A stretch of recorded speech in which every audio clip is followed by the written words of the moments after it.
مردم شماری I think that's a بس ورڈ جہاں تک الیکشن کا تعلق ہے. جو آپ نے کہا صحیح کہ ایم کیو ایم جو ہے انہوں نے تو کیٹیگوریکلی اسٹیٹ کر دیا ہے کہ اگر آپ الیکشن پرانی یعنی مردم شماری پہ کرائیں گے تو ہم نہیں ہیں جی اس میں, اس گیم میں. یہ ایم کیو ایم پہلے بھی کر چکی ہے, آپ کو یاد ہوگا 2018 کا الیکشن کا بائیکاٹ اگر انہوں نے نہ کیا ہوتا تو وہاں پی ٹی آئی کو وہ پذیرائی نہیں ملنی تھی جو الٹیمیٹلی ملی. کچھ تو خیر الیکشن کے حوالے سے بھی بہت سارے سوالیہ نشان ہیں کہ رزلٹ مینوپولیٹ ہوا تھا, مینڈیٹ چوری ہو گیا تھا وغیرہ وغیرہ, لیکن ایک بہت بڑا فیکٹر یہ بھی تھا کہ ایم کیو ایم الیکشن میں بائیکاٹ کر گئی. لیکن وہ صاحب یہ کوئی اچھی اسٹریٹجی ہے میدان خالی چھوڑنے کی؟ دیکھیے گزارش یہ ہے کہ جب آپ کے مطالبات تسلیم نہ ہو رہے ہوں, کوئی راستہ نکل نہ رہا ہو, تو آپ پھر اس عمل سے لا تعلق ہو جاتے ہیں, اور یہ ان کی اپنی پارٹی کی اسٹریٹجی ہے. یہ مطلب ہے کوئی ان کو سمجھا نہیں سکتا ہے, ایم کیو ایم نے کرنا وہی ہے. وہ یہ کہتے ہیں 2-3 چیزیں جو قابل غور ہیں. ایک تو وہ یہ کہتے ہیں کہ جی ہمارے خیال سے جو آبادی ہے کراچی کی وہ 3 کروڑ سے کم نہیں ہے.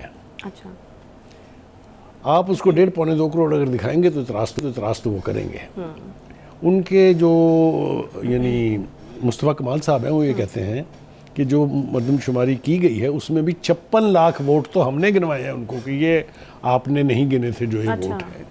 اب اگر اس بیان کو اگر آپ مان لیں تو پھر مردم شماری کا مطلب یہ اتنی بڑی تعداد ہے کہ فیصلہ یکسر بدل سکتا ہے. تو یقینی طور پر یہ پاسبلٹی ہے کہ اگر ایم کیو ایم کو گھاس نہ ڈالی گئی یا ان کو آن بورڈ نہ لیا گیا تو ایک آپشن ان کے پاس یہ ہے کہ وہ الیکشن کا بائیکاٹ کر دیں. And who will be the beneficiary پھر؟ بینیفیشری آبویسلی اس کی پیپلز پارٹی ہوگی نا, وہاں مین اسٹریم ہولڈر تو وہی ان کے حق میں جاتا ہے کہ وہ ان کی بات نہ جماعت اسلامی بھی وہاں سے سیٹیں نکال لیتی ہے, لیکن وہ کوئی اتنا بڑا ڈینٹ نہیں ڈال سکتی ہے.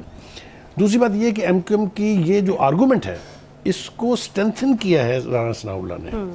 رانا ثناء اللہ صاحب نے یہ تو فرما دیا ہے کہ الیکشن تو جناب پرانی ہی اپنے مردم شماری پہ ہوں گے, اسی حلقہ بندیوں پہ ہوں گے.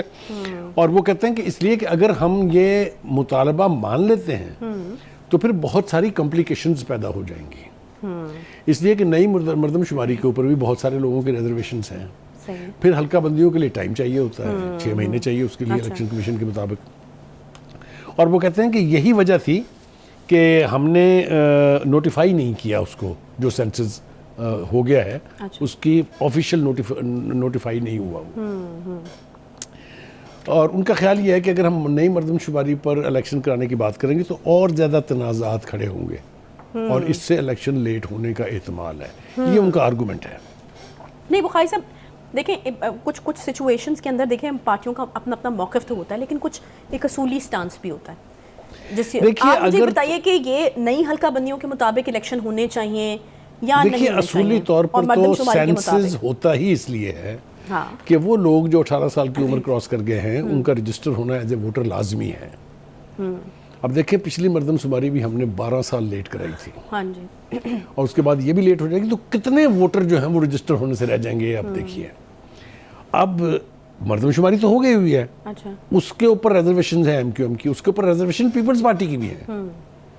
لیکن پھر وہی عذاب ہے کہ اگر آپ نئی مردم شماری پر الیکشن کرانے کا فیصلہ کر لیتے ہیں پھر آپ کو حلقہ بندیوں کے لیے ٹائم چاہیے, پھر آپ کو نئے ووٹر کی رجسٹریشن کے لیے ٹائم چاہیے.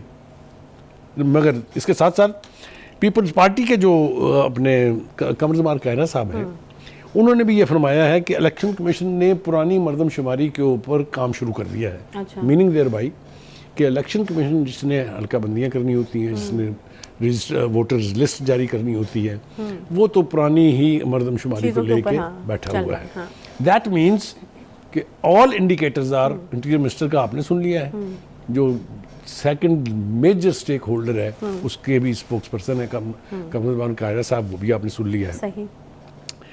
اب دوسری بات یہ ہے کہ اس الیکشن کے ساتھ اور بہت ساری چیزیں جڑی ہوئی ہیں نا.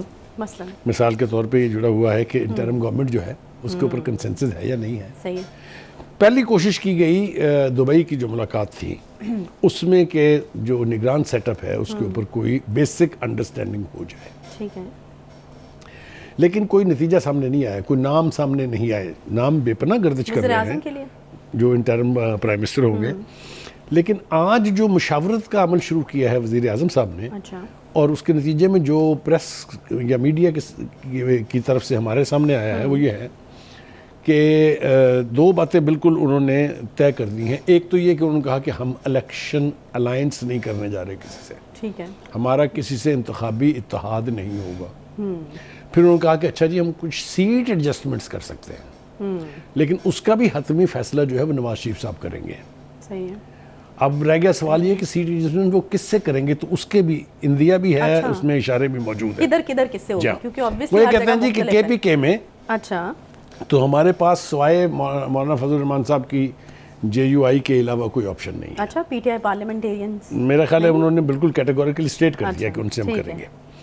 دوسری بات یہ ہے کہ آئیں گے اس پر بھی جو آپ چھیڑ رہی ہیں. دوسری بات یہ کہ انہوں نے کہا کہ جی سندھ میں بھی ہم پیپلز پارٹی سے نہیں کریں گے, اچھا ہم جی ڈی اے سے کریں گے, جو گرینڈ ڈیموکریٹک الائنس. اب اتنی دوریاں. ہاں مطلب یہ کچھ لگ رہا ہے کہ کچھ نہ کچھ ہے اس کے اندر بھی.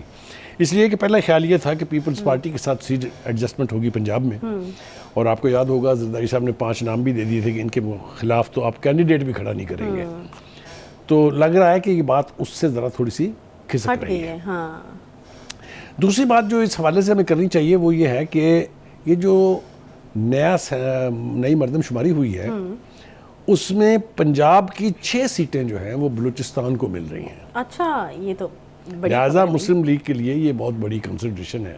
اچھا, وہ کبھی بھی نہیں چاہیں گے کہ ان کی سیٹیں جو ہیں, کیونکہ پنجاب میں تو وہ سمجھتے ہیں نا ہمارا گڑھ ہے, تو ایک یہ بھی وجہ ہے. اور تیسری اور چوتھی وجہ جو ہے وہ ایک تو ایم کیو ایم ہے, ایک پیپلز پارٹی ہے, ایک نون لیگ ہے. فاٹا میں بھی لوگوں کا خیال یہ ہے, وہاں کی جو لیڈرشپ ہے, کہ ہماری گنتی بھی پوری نہیں ہوئی ہے, ہمارے لوگوں کو بہت کم دکھایا گیا ہے. اچھا, تو یہ بہت ساری وجوہات ہیں جس کی وجہ سے پرانی ہی مردم شماری میرے خیال سے چلے گی. نئی کے اوپر مجھے بات بنتی دکھائی نہیں دے رہی ہے. اچھا جی, اب ہم بات کر رہے تھے کہ انٹرم سیٹ اپ جو ہے اس کا کیا نتیجہ نکلے گا. تو جو مشاورت شروع کی ہے پرائم منسٹر شہباز شریف صاحب نے, اس نے 3 فیصلے کر لیے ہیں. پہلا فیصلہ تو یہ کیا ہے کہ جی وہ کوئی صحافی نہیں ہوگا. اچھا, ٹھیک ہے. دوسرا یہ کہ کوئی جج بھی نہیں ہوگا, صحیح ہے, فارمر, اور کوئی جنرل بھی نہیں ہوگا. اس پہ سب کا کنسنسس ہے. اس کے اوپر کم از کم ان کی مشاورت جن لوگوں سے ہوئی ہے, ٹھیک ہے, جو اس میں پی ڈی ایم کی جماعتیں شامل ہیں, اس میں اس کے اوپر کنسنسس ہے کہ ان 3 کے علاوہ, مطلب یہ سیدھا کہ کوئی سیاستدان ہونا چاہیے انٹرم پرائم منسٹر. ٹھیک ہے جی. تو اب دیکھنا یہ ہے کہ یہ اونٹ اب الٹیمیٹلی کس کروٹ بیٹھے گا. اس کے بعد وہ یعنی مشاورت کریں گے, جب ان سے ہو جائے گی اتحادیوں سے مشاورت, تو پھر وہ مشاورت کریں گے لیڈر آف دا اپوزیشن سے, which happens to be Raja Riaz in the national assembly. ٹھیک ہے, آپ کے سامنے پی ٹی آئی کے جو وہ ارکان جنہوں نے استعفے نہیں دیے تھے ان کی وہ قیادت کر رہے ہیں.